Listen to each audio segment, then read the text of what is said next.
Welcome Superpower Soap Makers. We're going to go over all of the materials that you need to make hot process soap. We're going to start by focusing on the humble crock pot. You can get a fancy one at a department store, or you can buy a pre-loved one at a thrift store. As long as it has a low and a high setting, you're going to be fine. I love using a crock pot to melt down oils and to make sure that the solution that I'm putting together, the soap batter, stays at a consistent heat while it's cooking.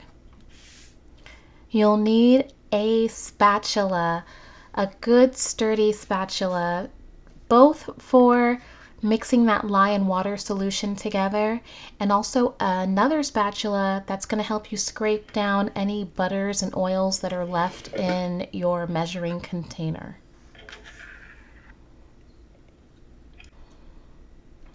You are absolutely going to need a pitcher that can support high heat. That lye and water solution is over 200 degrees Fahrenheit, especially if you're not using ice cubes. Get a sturdy container for mixing that.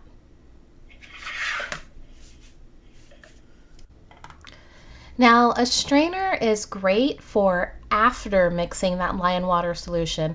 If you notice even a single kernel of stubborn lye that will not dissolve, run your solution through the strainer to capture it.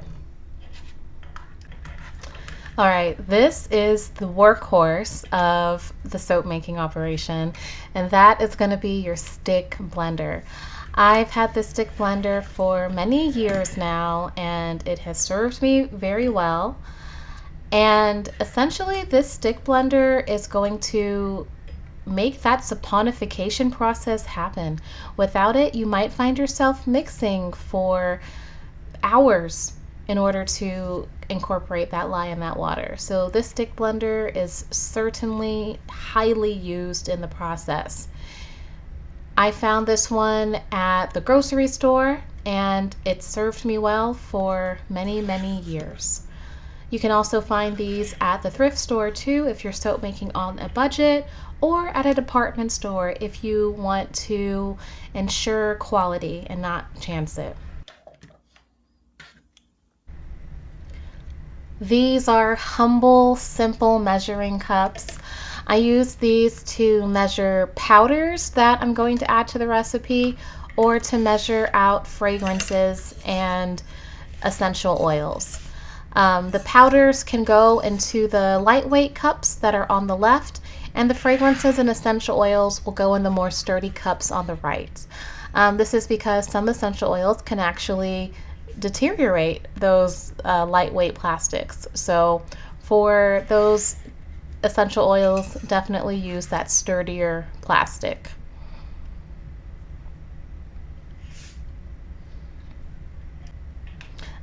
Another essential item you need is a very accurate and precise scale. A scale that can measure in ounces or grams. You'll measure all of your ingredients in ounces or grams, grams being more accurate than ounces, but ounces are fine. And this scale is essential because, remember, soap making is chemistry. It's like baking. You have to have the exact ingredients needed in order to turn oils into soap. And you ensure that exactness using a scale.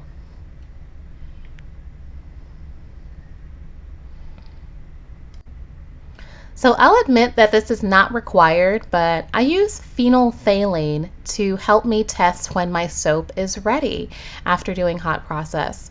This will turn bright pink if you drop a dot of it on a mixture that is a pH of above 10, and when it's 10 or below, it runs clear.